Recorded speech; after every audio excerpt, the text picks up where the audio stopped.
The goblet gleamed in the torchlight, silver filigree traced with symbols she couldn't read, filled with wine so dark it looked like liquid night, and everyone in the throne room knew it was poisoned. Seraphina Garrett stood with her wrists bound in iron that had been enchanted with something that made her skin burn. Her chin lifted despite the terror coursing through her veins.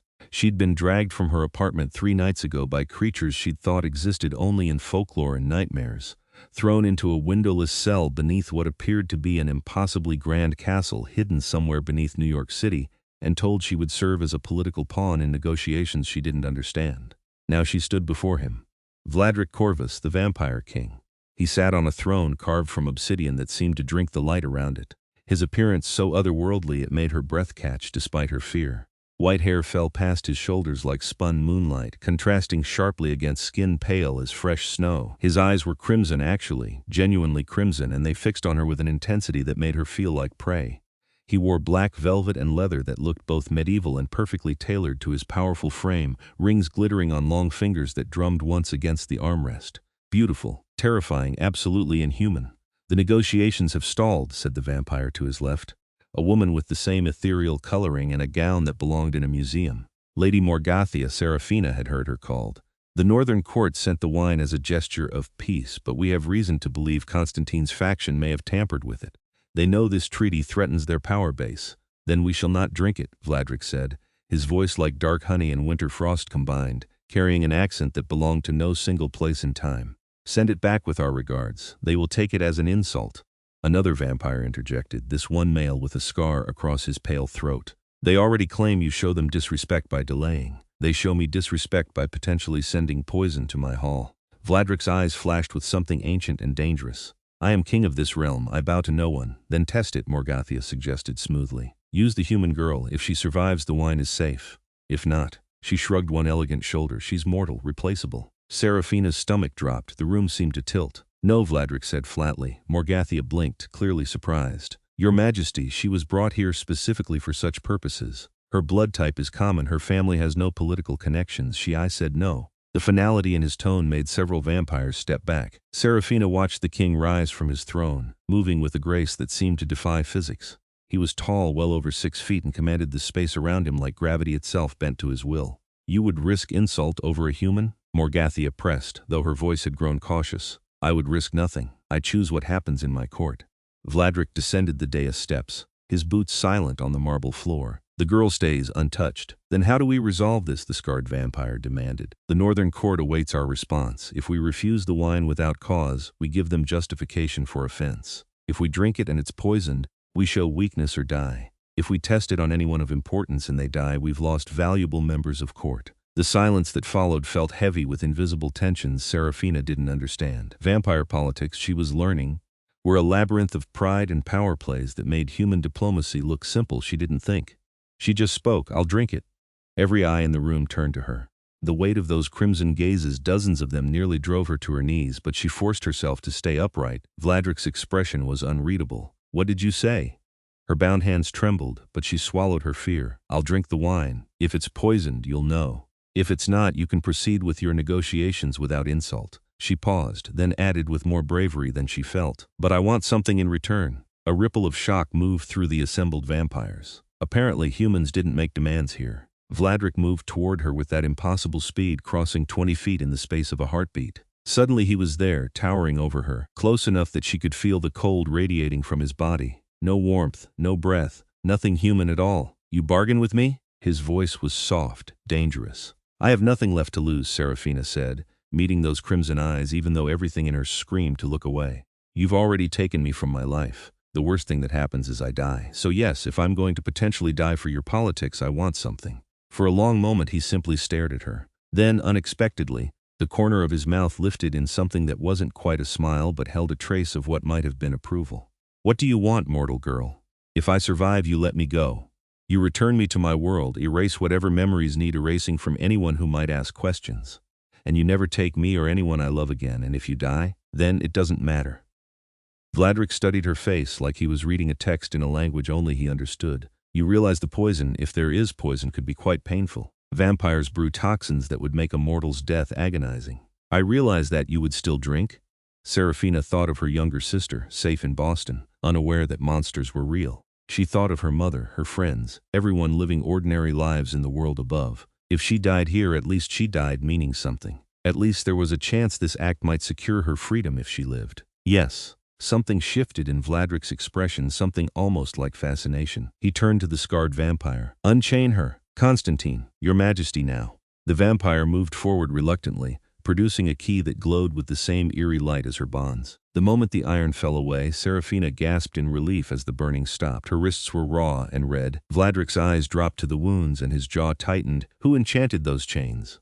"I did, Majesty," Morgathea said carefully. "Standard binding for mortals, to prevent escape attempts. She is human. She could not possibly escape this fortress surrounded by vampires, hidden beneath a city she does not know. The enchantment was unnecessary cruelty." His tone could have frozen blood. "Do not do it again." He turned back to Seraphina and gestured to the silver goblet which a servant had placed on a nearby table. "Make your choice, Seraphina Garrett. Drink or don't, I will not force you." The use of her full name startled her. She hadn't realized he knew it. But she moved toward the goblet on unsteady legs, very aware of every vampire in the room watching her. The wine inside looked innocuous enough, though it carried a faintly sweet scent that might have been grapes or might have been something else entirely. Her hand shook as she lifted the goblet. It was heavier than expected, solid silver worked with craftsmanship that belonged in a museum. She could feel Vladrik's gaze on her like a physical weight. "Don't think about it. Just do it."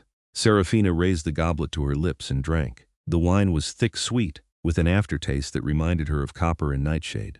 She swallowed once, twice, draining half the goblet before lowering it.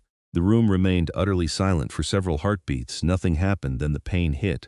It started in her stomach, a burning that spread through her organs like wildfire. Seraphina gasped, stumbling backward, and the goblet fell from her nerveless fingers, clattering on the marble.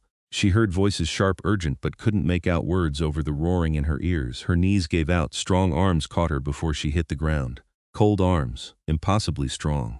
And she found herself cradled against Vladrik's chest as he lowered himself to the floor, holding her with a gentleness that contradicted everything about him. "Get Theodosia," he commanded, his voice cutting through the chaos. "Now, your majesty, if it's poison, there may be nothing. Get her." Seraphina tried to speak, but her throat felt like it was closing. The burning had spread to her lungs, her heart's racing through her bloodstream. She clutched at Vladrik's velvet jacket, gasping for air that wouldn't come. His hand came up to cup her face, tilting it toward him. Those crimson eyes bore into hers with an intensity that cut through even the pain. "Stay with me," he said, and it wasn't a request, it was a command, spoken with the absolute authority of someone who expected the universe itself to obey. "Look at me, Seraphina. Stay conscious. Fight it." She didn't understand why he cared. She was nothing to him, a human pawn, disposable, exactly what Morgathea had said. But something in his voice made her cling to consciousness even as darkness crept in at the edges of her vision. A new vampire appeared, older than the others, with silver braiding her white hair and robes that marked her as someone important. She knelt beside them, her movements quick and efficient as she examined Seraphina's eyes, pressed fingers to her throat. "Nightvan poison," she pronounced. "Mixed with mortal hemlock, designed to kill humans quickly but only sicken vampires, a clever combination. It would have caused you days of agony, your majesty, but not death. They wanted to incapacitate you during negotiations. Can you save her?" Vladrik's arms tightened around Seraphina. "Perhaps, if I work quickly. But your majesty," Theodosia hesitated. "The easiest way would be to turn her. Your blood would neutralize the poison as it transforms her." "No," Seraphina managed to gasp the word. "Don't want." "She refuses," Vladrik said sharply. "Find another way. It will be painful for her. Very painful. And I cannot guarantee success. Do it." Theodosia immediately began pulling vials from her robes, mixing compounds with practiced speed. She forced Seraphina's mouth open and poured something down her throat that tasted like acid and ash. Seraphina convulsed, and Vladrik's grip became the only thing anchoring her to reality. "Hold her still," Theodosia instructed. "This will counteract the hemlock, but the night vein requires something else." She produced a knife, silver, curved, etched with symbols, and before Seraphina could process what was happening, the healer sliced open her own pale wrist. Black blood, thick as oil, welled from the wound. "Vampire blood in small doses can sometimes purge poison from mortal systems," Theodosia explained, pressing her wrist to Seraphina's lips. "It's risky. Too much begins the transformation, too little does nothing. But we have no choice." The blood tasted like darkness and winter and something ancient beyond comprehension. Seraphina tried to turn away, but Vladrik held her jaw steady. "Trust us," he murmured, his voice close to her ear. "I will not let you die, Seraphina. Not for this, not for me." The vampire blood hit her system like ice water in fire. For a moment the two forces warred inside her: poison and cure, death and something that might have been life. She screamed, the sound tearing from her throat as her body became a battlefield. Then gradually the burning began to subside, the pain receded slowly, like a tide pulling back from shore. Seraphina lay gasping in Vladrik's arms, her body drenched in sweat, shaking with the aftermath. But she was alive, breathing. Her heart still beat. Theodosia sat back, looking exhausted. She'll live, but she needs rest. Observation. The next few hours are critical.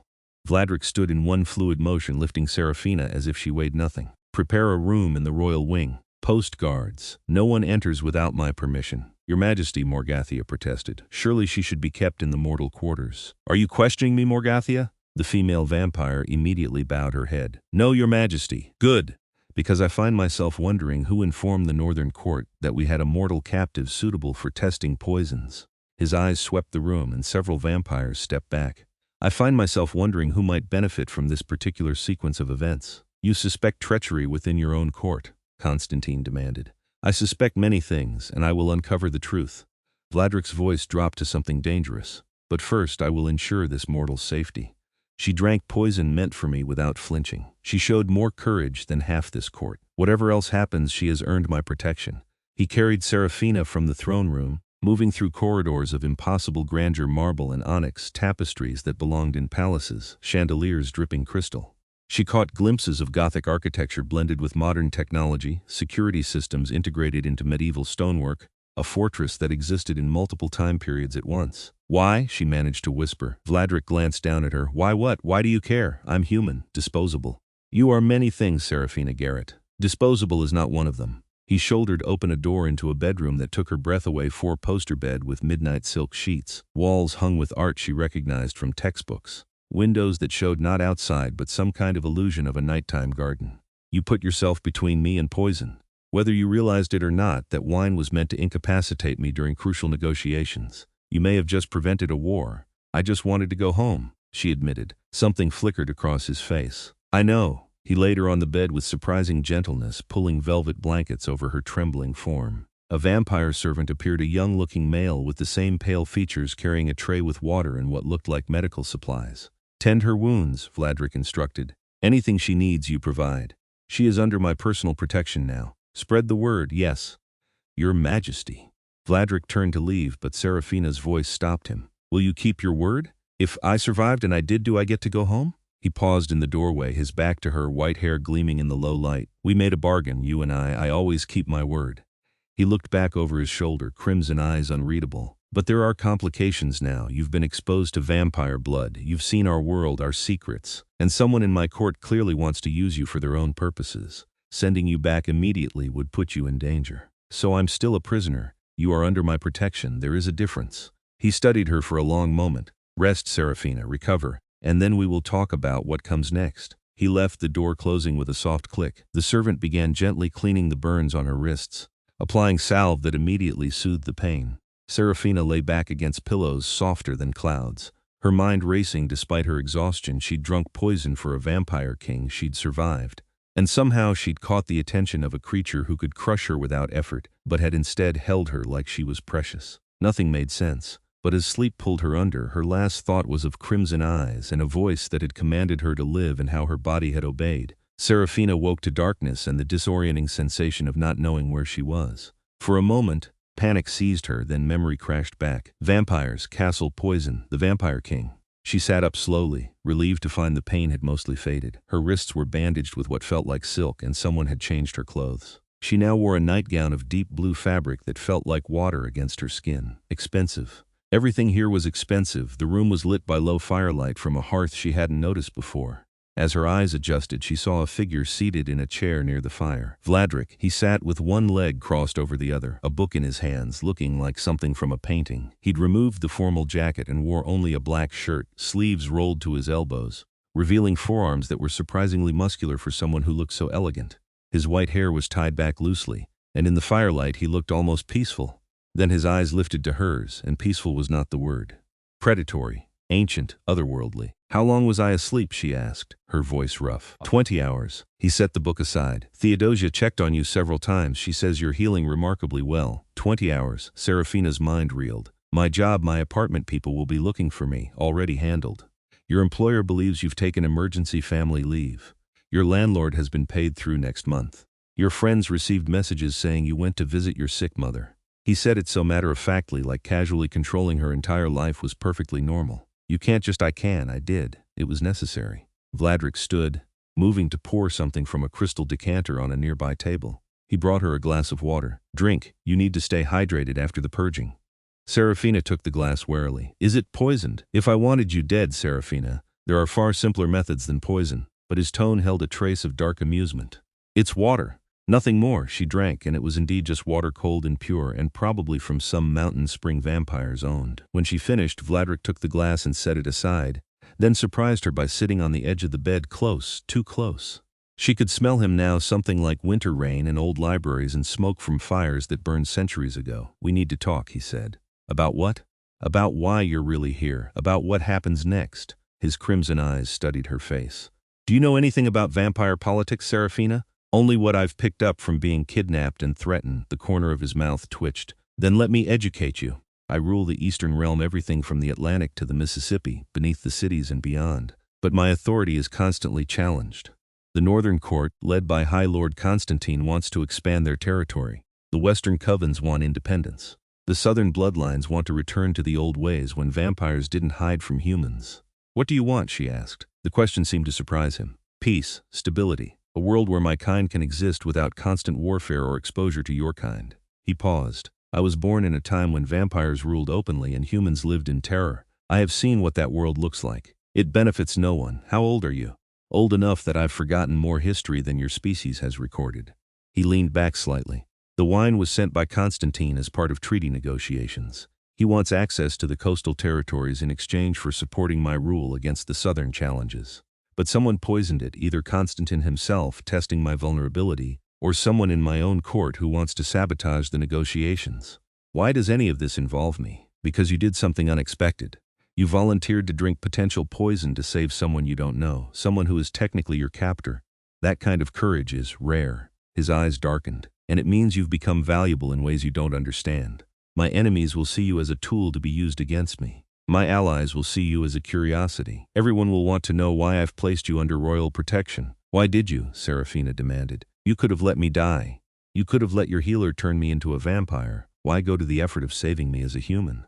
Vladrik was silent for a long moment. When he spoke, his voice was quieter. Because you didn't flinch. You looked at that goblet knowing it could kill you, and you drank anyway. You bargained for your freedom with nothing but your courage as currency. He met her eyes.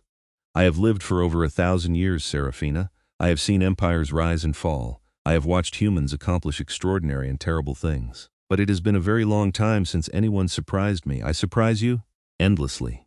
He stood abruptly as if the admission made him uncomfortable. Which brings us to the current problem. I cannot send you home safely until I uncover who poisoned that wine and why. If they know you survived, and they do, they may try to use you again. Against me, against themselves. You're a pawn in a game you don't understand. Then make me understand, Seraphina said, frustration rising. Stop talking about me like I'm a chess piece and explain what's actually happening.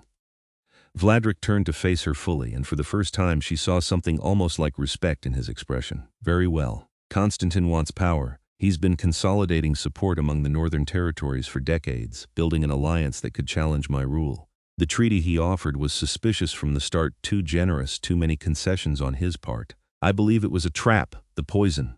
Exactly. If I'd drunk it, I would have been incapacitated during crucial meetings, weakened, vulnerable. It would have shown the other courts that I can be hurt, manipulated. It would have destroyed my authority.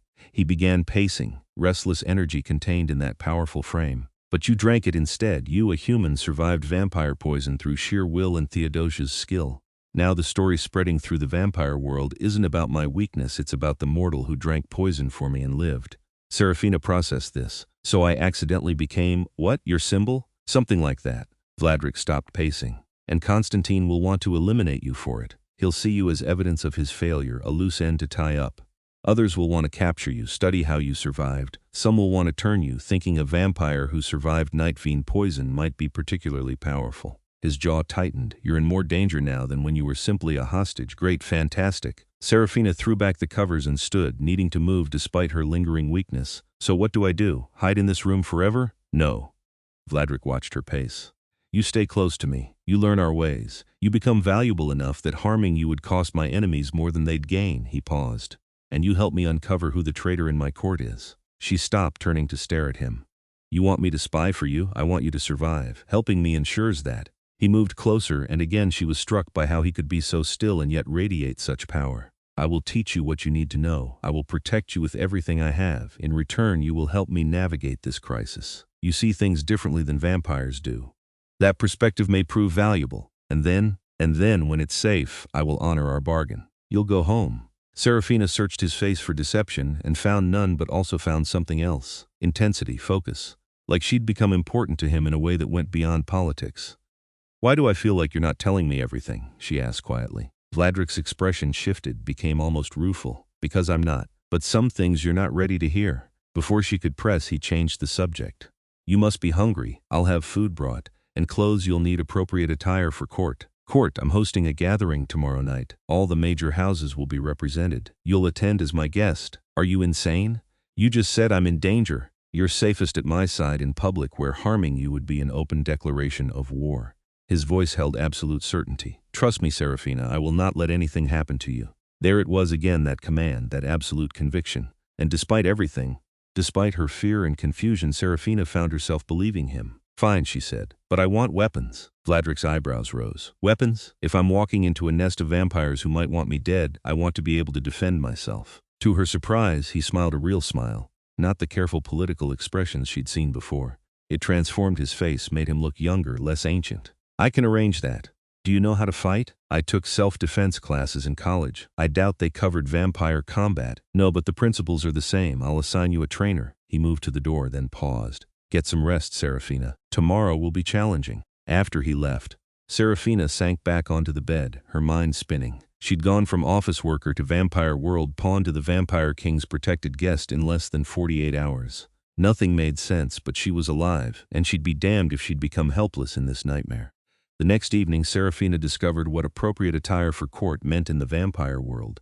The dress was a masterpiece of midnight blue silk and black lace, fitted to her body perfectly despite no one taking measurements. It had a high collar edged with what might have been actual sapphires, long sleeves that hugged her arms, and a skirt that flowed like water when she moved. Elegant, modest. And yet somehow it made her feel powerful. A vampire named Celestria had helped her dress a quiet female who seemed less predatory than the others, more curious. She'd styled Seraphina's dark hair into an intricate updo and applied minimal makeup that somehow made her green eyes look luminous. "You look like you belong here," Celestria said softly. "The king chose well." "Chose what?" But the vampire just smiled mysteriously and led her from the room. The gathering was held in a ballroom that defied description. Vaulted ceilings disappeared into shadow high above. Chandeliers dripping with crystals cast dancing light across marble floors inlaid with precious metals. Tapestries depicting battles and coronations hung between floor-to-ceiling windows that showed the same illusory nighttime gardens. And everywhere, vampires, dozens of them, maybe 100, all with that same ethereal white skin and hair, eyes in shades of red and crimson and burgundy. They wore everything from medieval gowns to modern suits, a mix of centuries of fashion that somehow worked together. They moved with inhuman grace, spoke in voices like music, and when Seraphina entered on Celestria's arm, every single one of them turned to stare. The weight of those gazes almost drove her backward. But then she saw Vladrik. He stood on a raised platform at the far end of the room, dressed in formal attire that blended historical and modern, a long coat of black velvet over a deep crimson shirt, leather pants, boots that came to his knees. His white hair flowed loose over his shoulders, and he wore a crown of black metal worked into shapes that might have been thorns or flames. He looked every inch a king. His eyes found hers across the room, and he descended the platform with that fluid grace, moving through the crowd as vampires bowed and stepped aside. Within moments he stood before her. "Seraphina," he extended a hand. "You look magnificent." "I look like I'm playing dress-up in a world that wants me dead," she muttered. His lips quirked. "Same thing." He drew her hand through his arm, and the cold of his skin seeped through the fabric. "Stay close, speak little, and if anyone threatens you, step behind me immediately." Comforting. I aim to be practical, not comforting. He led her into the crowd, and Seraphina felt like she'd stepped into a fever dream. Vampires introduced themselves with names like Lysandra and Dorian and Casimir, ancient names from forgotten languages. They studied her with open curiosity, some with hunger that made her skin crawl, others with what might have been respect. "The mortal who drank poison," one male vampire said, his tone appreciative. "Brave or foolish?" "Both," Vladrik answered before Seraphina could. And under my protection, Nikolai, remember that. Nikolai bowed. Of course, Your Majesty. They moved through the gathering, and slowly Seraphina began to understand the dynamics at play. The vampires from the northern court clustered together, watching Vladrik with barely concealed calculation. The western covens kept to themselves, aloof and separate. The southern bloodlines whispered behind hands, their body language aggressive. And through it all, Vladrik navigated with perfect political grace, never showing weakness, never giving offense, maintaining the delicate balance that kept his kingdom from descending into war. Until Constantine arrived, Seraphina felt the change in the room immediately. Vampires shifted, making space, and a male vampire entered who commanded attention almost as powerfully as Vladrik himself. He was tall, broad-shouldered, with white hair braided with silver threads and eyes like spilled blood. He wore armor, actual armor, gleaming black plate over crimson silk, and carried himself like a warlord. "Vladrik," he said, his voice carrying across the suddenly silent ballroom. "How gracious of you to finally host us, Constantine." Vladrik's tone revealed nothing. "I'm pleased you could attend. I trust your journey was pleasant enough." Constantine's eyes found Seraphina, and she felt pinned like a butterfly on display. "And this must be the famous mortal, the one who survived my gift." "Your gift?" The admission hung in the air like smoke. "Your gift was poison," Vladrik said quietly. "Attempted assassination masked as diplomacy." "Assassination?" Constantine's laugh was cold. "If I wanted you dead, Vladrik, I would challenge you openly as our laws demand. The wine was a test of trust. You failed by having a mortal drink it first," she volunteered. "Did she?" Constantine moved closer, circling them like a predator. "Or did you manipulate her, use her as a shield? How very human of you." Seraphina felt Vladrik tense beside her, saw his jaw tighten. This was a challenge, she realized. Constantine was pushing, trying to provoke a response that would make Vladrik look weak or tyrannical. She made a decision. "I volunteered," she said clearly, her voice carrying in the silent room. "No one forced me. No one manipulated me. I drank the wine because it needed to be tested, and I negotiated my freedom in exchange." Constantine's attention fixed fully on her, and it was like being caught in a spotlight made of malice. "The mortal speaks. How charming." He stepped closer, too close, invading her space deliberately. "Tell me, little human, do you understand what you've become involved in? Do you comprehend the forces you're playing with?" "I understand that someone poisoned wine meant for diplomatic negotiations," Seraphina said, refusing to back down even though terror clawed at her throat. "I understand that's an act of cowardice, and I understand that you just admitted it was yours." Silence. Absolute silence. Then Constantine threw back his head and laughed. "Spirit, I like this one, Vladrik. Perhaps I should keep her myself. Would you trade? I'll give you territory in exchange for the mortal." "No." Vladrik's voice could have frozen the sun. "She is not property to be traded. Everything is property, including mortals." Constantine's hand moved faster than Seraphina could track, reaching for her face. Vladrik was faster. One moment, Constantine's hand was extending toward her. The next, Vladrik had moved between them with supernatural speed, gripping Constantine's wrist in a hold that made the other vampire grimace. "Touch her," Vladrik said softly, "and we will resolve our differences in the old way. Right here, right now, in front of everyone. A challenge. A death match." Seraphina could feel it in the sudden electric tension. Constantine's eyes narrowed. "You would risk civil war over a human?" "I would uphold the law. She is under royal protection. Harming her is treason." Vladrik's grip didn't loosen. "Unless you wish to challenge my authority officially." "I welcome it, Constantine. I have grown tired of your games." For a long moment they stood locked in place, two ancient powers testing each other. Then Constantine slowly pulled his hand free, stepping back with a cold smile. "Another time, perhaps, when the stakes are clearer." He turned to address the room. "Let it be known I did indeed send the wine. As a test. Your king chose to use a mortal shield rather than trust in his own strength. Draw your own conclusions." He swept from the ballroom, his northern court followers trailing behind. The remaining vampires erupted into hushed conversations, the political fallout already beginning. Vladrik turned to Seraphina, his expression thunderous. "We're leaving." He didn't wait for a response, just guided her from the ballroom with a hand at the small of her back. They moved through corridors in tense silence until they reached a different room, a study, lined with books that looked ancient and priceless, dominated by a desk carved from dark wood. The moment the door closed, Vladrik rounded on her. "Never do that again." "Do what?" Seraphina demanded, her own anger rising now that the immediate danger had passed. "Stand up for myself, tell the truth. Put yourself in danger. Constantine could have killed you where you stood. He was going to try anyway. At least this way I went down fighting. You are not going down at all." Vladrik's control cracked, and for the first time she saw real emotion, fury and fear mixed together in those crimson eyes. "Do you understand what you are to me? What you've become?" "No, I don't understand any of this." Seraphina threw her hands up. "I don't understand why you care. I don't understand why a 1,000-year-old vampire king is protecting a random human. I don't understand why you look at me like." She stopped abruptly, but it was too late. "Like what?"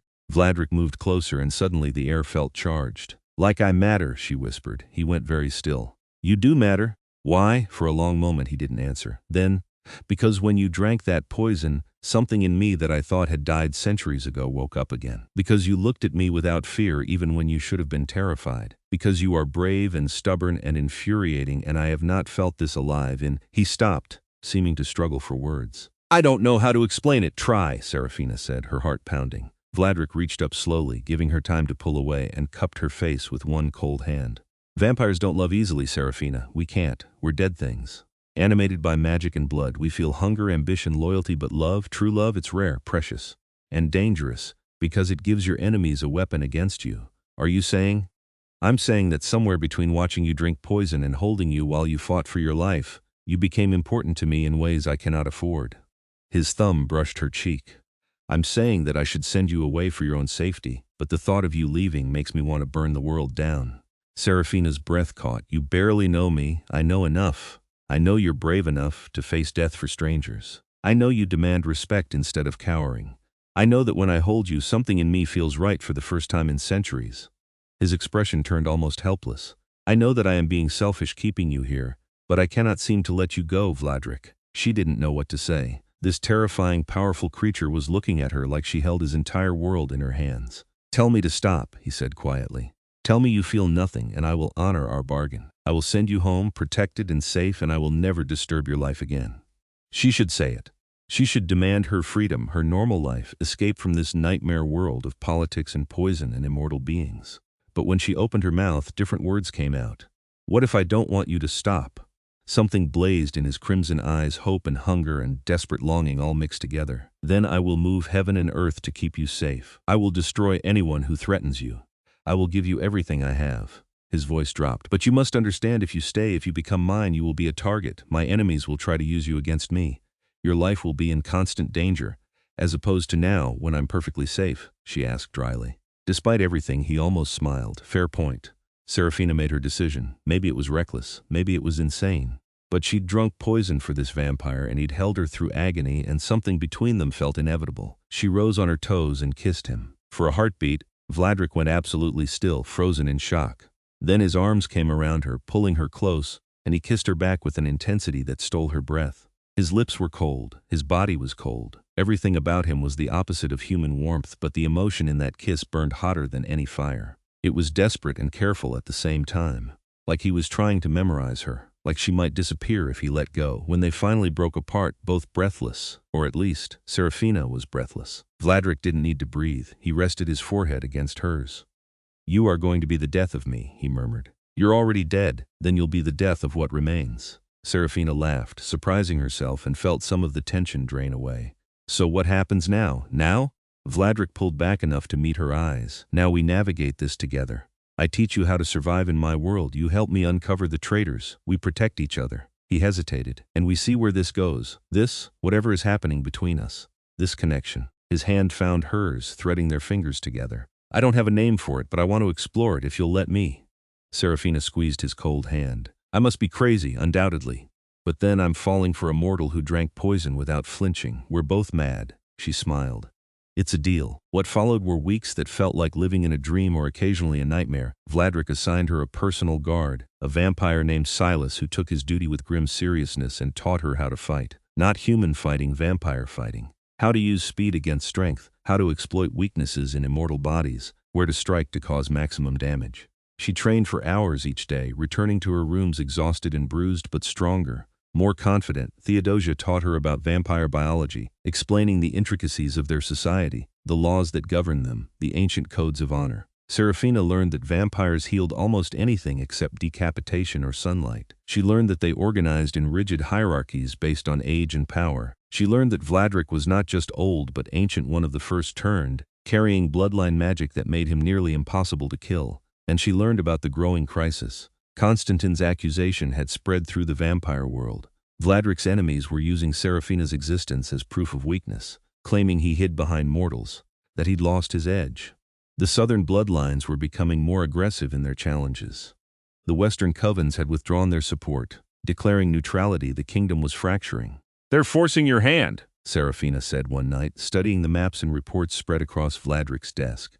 They'd fallen into a routine. She would join him in his study after training, helping review intelligence, offering perspective. "Constantine wants you to either send me away, proving you'll cave to pressure, or keep me close, giving him ammunition to claim you're compromised." "I know." Vladrik looked exhausted in a way that had nothing to do with physical tiredness. "Either choice weakens me.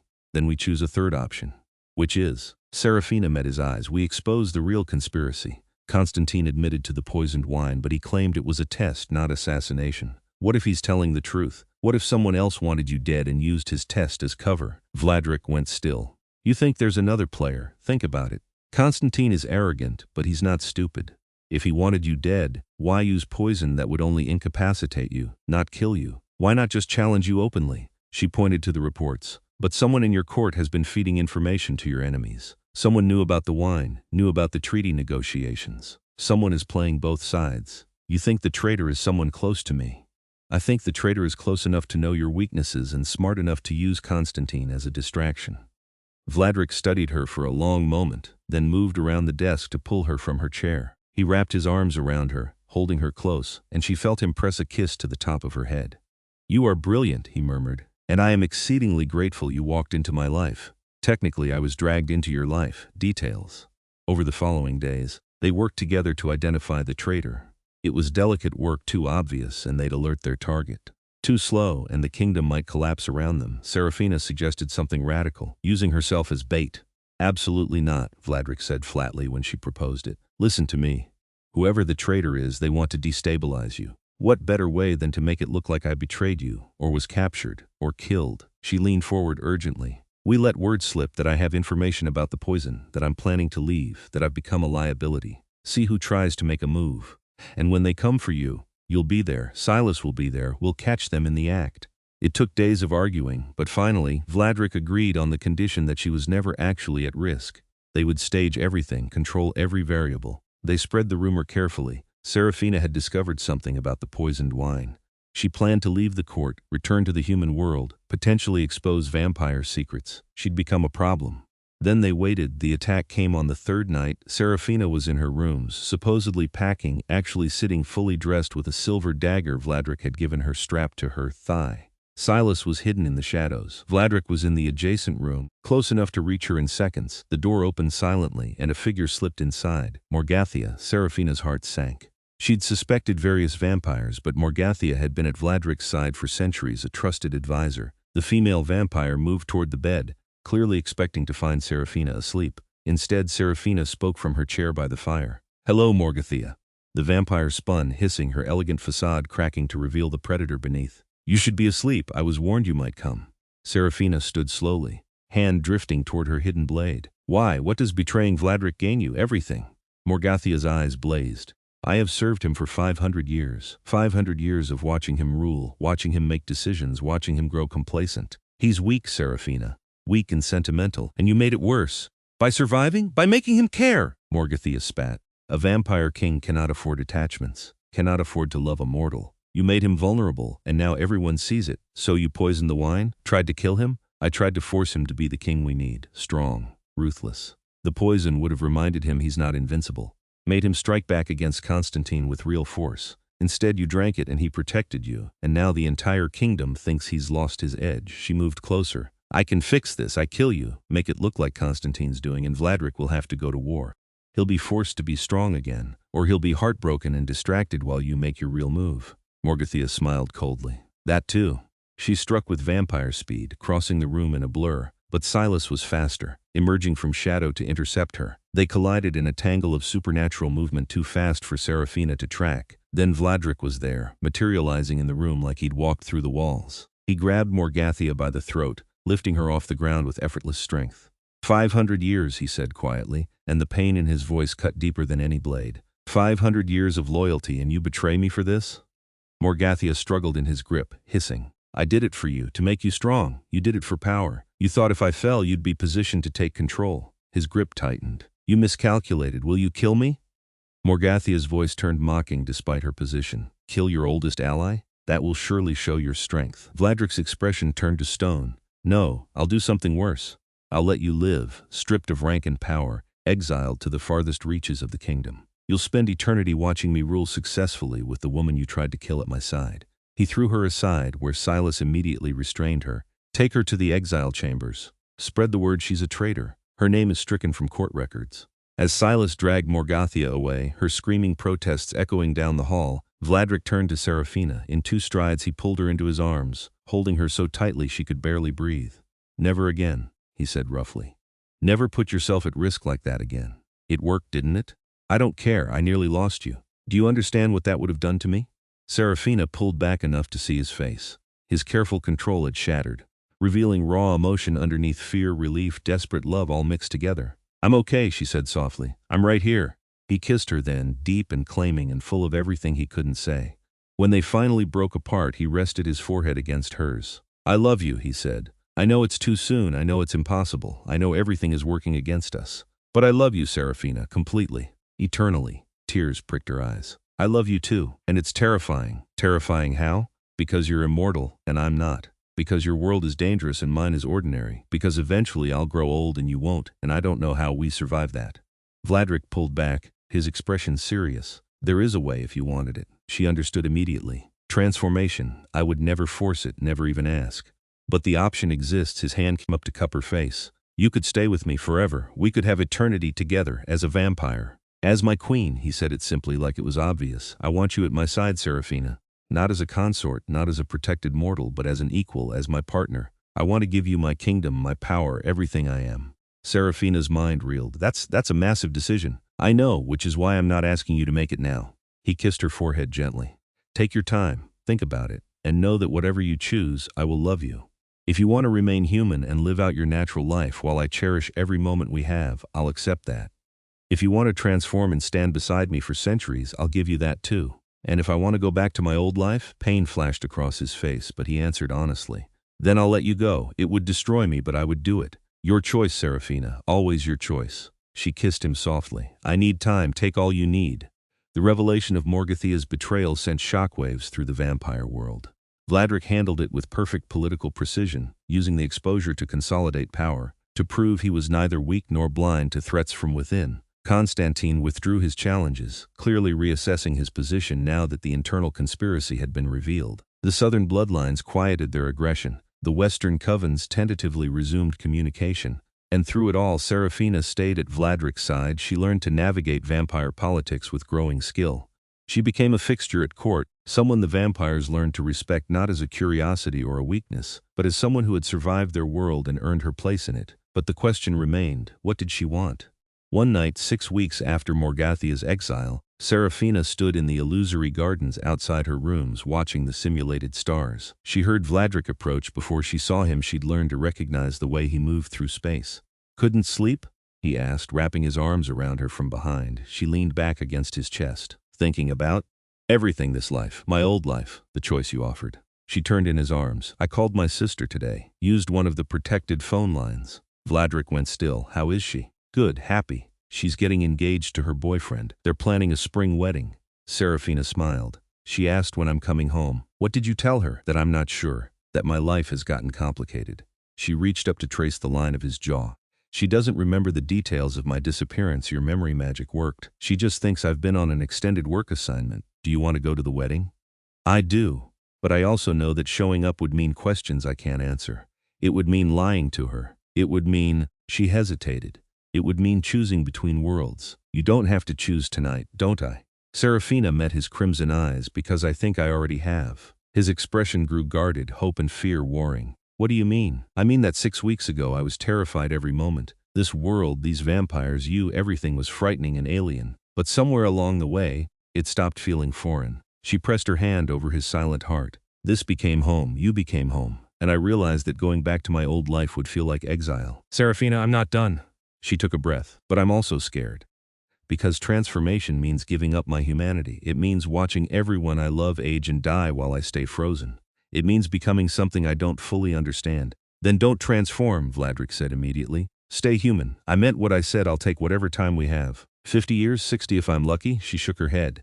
"That's nothing to you. A blink. You'd barely get used to having me before I'd be gone. Then it would be the best blink of my existence." But it would end and you'd be alone again. Seraphina cupped his face in her hands. I can't do that to you. I can't make you love me and then abandon you to eternity. That's my choice to make. And transformation is mine, she smiled softly. I've been reading the text Theodosia gave me, learning about the process, what it means, what changes, and I think I want it, not because I'm afraid of dying and not because I want power, but because I want forever with you. She pressed closer. I want to stand beside you as your queen. I want to help you rule, to make this world better, to have centuries to explore whatever this is between us. Her voice dropped to a whisper. I want eternity, Vladrik, with you. For a moment he didn't move, didn't breathe, not that he needed to. Then he swept her into his arms, holding her like she was precious and fragile and infinitely valuable all at once. Are you certain? His voice was rough with emotion. Because there's no going back. Once you transform, you're vampire forever. I'm certain. Scared but certain. When she'd thought about this too. After my sister's wedding, I want to see her married, see her happy. I want to say goodbye to my old life properly, even if she doesn't know that's what I'm doing. Vladrik pulled back to search her face. That's 3 months away. I know. Is that okay? Seraphina, I have waited 1,000 years for you. I can wait 3 more months. He kissed her softly. But after the wedding you'll come back here, and I will transform you, and then… His expression turned fierce and tender simultaneously. Then I will marry you in the old way, bind you to me in every way that matters, and spend the rest of existence showing you how grateful I am that you chose me. Tears slipped down Seraphina's cheeks, but she was smiling. That's a deal. The next 3 months passed in a strange liminal space. Seraphina existed between worlds, preparing for the life she was leaving and the one she was entering. Vladrik arranged everything for her attendance at the wedding. Security, transportation, cover story. He even offered to come with her, but she declined. This was something she needed to do alone. The wedding was beautiful. Her sister glowed with happiness, and Seraphina spent the entire day memorizing details, knowing it would be the last time she experienced her human family without the weight of her secret. When her sister asked, "Are you okay? You seem different." Seraphina hugged her tight and said, "I'm perfect, just emotional." It wasn't entirely a lie. She returned to Vladrik's court that night, and he was waiting for her, patient and understanding. He held her while she cried, not from regret, but from the bitter sweetness of endings and beginnings. "Are you ready?" he asked when her tears subsided. She nodded. "I'm ready." The transformation was conducted in a private chamber deep in the castle, with only Vladrik and Theodosia present. The healer explained the process clinically. Vladrik's blood would kill her slowly, then resurrect her as vampire. The transition would take 3 days of death-like sleep, followed by a painful awakening. "It will hurt," Theodosia warned. "Your entire body will remake itself, but Vladrik will be here. You won't be alone." Seraphina lay on a bed prepared for this purpose, Vladrik sitting beside her. He'd rolled up his sleeve, baring his pale forearm. "Last chance to change your mind," he said softly. "Not changing my mind." She took his hand. "I choose you. I choose this. I choose us." He brought his wrist to his mouth and bit down, his fangs sharp enough to pierce his own immortal flesh. Black blood welled up, ancient and powerful, and he pressed it to her lips. "Drink, my love, and be reborn."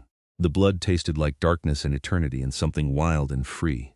Seraphina drank, feeling it burn through her system, feeling her heart begin to slow, her breath become labored. Vladrik laid her back against the pillows, smoothing her hair from her face as her vision began to gray at the edges. "Sleep now," he murmured, "and when you wake we'll have forever." The last thing Seraphina saw before darkness claimed her was his face, full of love and promise and hope for their future. Then nothing. Waking from death was nothing like the books described. Seraphina opened her eyes to a world transformed. Every color was more vivid, every sound crystal clear. She could hear conversations happening floors away, could smell blood pumping through veins in distant rooms. Her body felt different, stronger, lighter, perfect, and she was starving. "Easy." Vladrik's voice, and he was there, helping her sit up. "The hunger is normal. We'll feed you soon." She turned to look at him and gasped. He'd been beautiful before, but now, with vampire sight, he was breathtaking. She could see the power that radiated from him, the ancient magic that made him king. "How do you feel?" he asked, searching her face with cautious hope. Seraphina took inventory. Her heart no longer beat. She didn't need to breathe. She was doing it from habit only. Her body was cold. "And yet I feel alive," she said wonderingly. "Is that strange?" He smiled, genuine and bright. "Not at all." He helped her stand, steadying her when she wobbled. Her new strength and speed would take practice. "Look." He turned her toward a mirror, and Seraphina stared at her reflection. White skin, luminous and perfect. Her dark hair now had threads of silver running through it, and her eyes were crimson. Bright as blood, bright as Vladrik's. She looked like a vampire, regal, powerful. Beautiful in a way that was otherworldly. She looked like a queen. She touched her face, watching the reflection mirror the movement. "I'm really vampire, you are." Vladrik moved behind her, wrapping his arms around her waist, and they looked striking together in the mirror, two immortal creatures, pale and perfect and matched. How do you feel? Hungry, powerful, a little overwhelmed. She leaned back against him. But not scared, that's the strange part. I thought I'd be more scared. You're one of us now, this is your nature. He pressed a kiss to her neck. We should feed you. Then if you're willing, there's a ceremony I'd like to perform, the binding, the marriage, in vampire terms, making you my queen in truth. His arms tightened, but only if you want it. Seraphina turned in his arms, and the movement was liquid grace. She was still getting used to how effortlessly her body moved now. I want everything with you, show me. The feeding came first. Vladrik had arranged for ethically sourced blood vampires in his court didn't kill unless necessary, instead maintaining agreements with blood banks and willing donors. The taste was indescribable, rich and warm and satisfying in ways food had never been. Then came the ceremony. It was held in a chapel deep in the castle, ancient and beautiful, lit by hundreds of candles. The assembled court watched as Vladrik and Seraphina stood before Theodosia, who had taken on the role of officiant. The binding was unlike any human marriage. It involved blood exchanges, vows spoken in languages older than recorded history, magic that wound around them both like visible threads of light. When Vladrik bit his palm and offered it to her, she bit her own and pressed it to his, their blood mingling. With this blood I bind myself to you, he said, his voice resonating with power. My strength is yours, my life is yours, my crown is yours. From this moment until the end of time, you are my queen, my partner, my equal in all things. Seraphina felt the magic settle into her bones as she spoke her own vows. With this blood I bind myself to you. I accept your strength, your life, your crown. From this moment until the end of time I am yours as you are mine. Together we rule, together we stand, together we are eternal. The magic flared bright, sealing the bond, and when it faded, Seraphina could feel Vladrik in her mind, not thoughts exactly, but presence, emotion, connection deeper than anything she'd experienced. He crowned her then, placing a circlet of silver and sapphires on her head, and the assembled vampires knelt in recognition of their new queen. When he kissed her, the court erupted in cheers that would have been impossible to hear with human ears, but her vampire senses caught every nuance. That night, alone in chambers that were now theirs together, Vladrik held her close. No regrets? He asked softly. Seraphina thought about her old life, her apartment, her job, her human existence. It felt distant now, like a pleasant dream from someone else's life. This was her reality, eternal nights, vampire politics, the male who held her like she was precious. No regrets, she said firmly. This is where I belong. Where we belong, he corrected. Together, she agreed. Years passed, or perhaps it was decades. Time moved differently for immortals. Seraphina grew into her power and her role as queen. She proved to be a skilled diplomat, able to navigate vampire politics with grace while maintaining her core of human compassion. Under her and Vladrik's joint rule, the kingdom stabilized, then flourished. The northern court, led by Constantine, eventually bent knee, recognizing that united they were stronger. The western covens rejoined the alliance. The southern bloodlines, seeing the prosperity of the eastern realm, moderated their aggression. Peace, fragile but real, settled over the vampire world. Seraphina maintained careful contact with her human family, watching from a distance as her sister had children, as her mother aged gracefully. She couldn't be part of their daily lives. Her transformation had necessitated a staged death, a car accident that left no body to recover, but she ensured they were protected, prosperous, happy. It hurt sometimes, the loss of that connection. But Vladrik was always there, understanding, supportive, helping her navigate the complex emotions of immortality, and she had found new family in the court. Silas became a trusted friend. Theodosia taught her vampire magic the old ways. Even Constantine, once an enemy, became a grudging ally who respected her strength. Decades turned to a century. Then too, Seraphina stood one evening in the same illusory gardens where she'd made her choice so long ago, watching the simulated stars. Vladrik joined her, as he always did, wrapping his arms around her in the embrace that had become as natural as breathing once was. "What are you thinking about?" he asked. "The night I drank the poison," she said. "How terrified I was. How sure I was going to die. You were magnificent. I was desperate." She turned to smile at him. "But it brought me here, to you, to this life. Do you ever wonder what would have happened if you'd refused? If you'd demanded your freedom and never looked back?" Seraphina considered it. "Sometimes. But I think we would have found each other anyway. Some connections are inevitable. Fate, love." She kissed him softly. "The moment you commanded me to live while I was dying from that poison, something in me recognized you, knew you, and every moment since has just been proving what I already knew in my soul, which is that you're mine and I'm yours. Across time, across worlds, across everything that tried to keep us apart." She pulled him closer. Forever, Vladrik smiled, radiant and joyful in a way he'd rarely been before she entered his life. Forever, he agreed. They stood together under false stars in a garden hidden beneath a modern city, two immortal beings who had found each other against impossible odds. A vampire king who had ruled for 1,000 years alone. A human woman who had drunk poison without flinching and changed everything. Their story had started with a poisoned cup and a desperate bargain. It had grown through danger and politics and the kind of love that defied logic. And it would continue for centuries more, their bond growing stronger with each passing year, their love deepening with each shared eternity, because Seraphina had chosen to drink that poison, had chosen to face death for a stranger, had chosen transformation, had chosen love, had chosen the vampire king who lost his mind the moment she proved she was brave enough to stand beside him. And in choosing him, she'd found herself, found her purpose, found forever the end of their beginning, the start of an eternity together.